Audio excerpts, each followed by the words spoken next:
નમસ્કાર મિત્રો, આજકાલ મોટાભાગની દુકાનોમાં ફળો અને શાકભાજી પર સ્ટીકરો જોવા મળે છે. આ સ્ટીકરોમાં ઉત્પાદન વિશે માહિતી હોય છે, જેમ કે તે ક્યાંથી આવે છે, તેની ગુણવત્તા અને તેની કિંમત કેટલી છે. પરંતુ મોટાભાગના લોકોને ખબર નથી કે ફળો અને શાકભાજી પર ચોંટેલા આ સ્ટીકરો સ્વાસ્થ્ય માટે જોખમી હોઈ શકે છે. આ સ્ટીકરોને ચોંટાડવા માટે ઘણા બધા ગુણધર્મનો ઉપયોગ કરવામાં આવે છે, જેમાં ક્યારેય એવા રસાયણો હોય છે જે આપણા શરીરને નુકસાન પહોંચાડી શકે છે.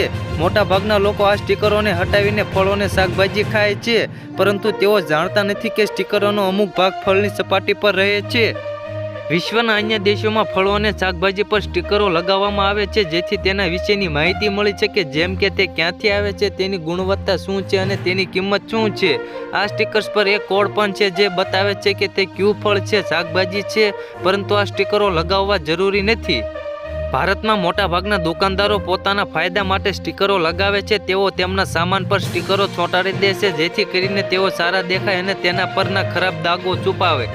તો મિત્રો, હાલ માટે એટલું જ. ફ્રી મળીએ નવી અપડેટ અને નવા સમાચાર સાથે. તે પહેલાં ખાસ કરીને વિડીયોને લાઈક અને YTV ગુજરાતી ન્યૂઝ યુટ્યુબ ચેનલને ખાસ કરીને સબસ્ક્રાઈબ કરવાનું ભૂલતા નહીં મિત્રો.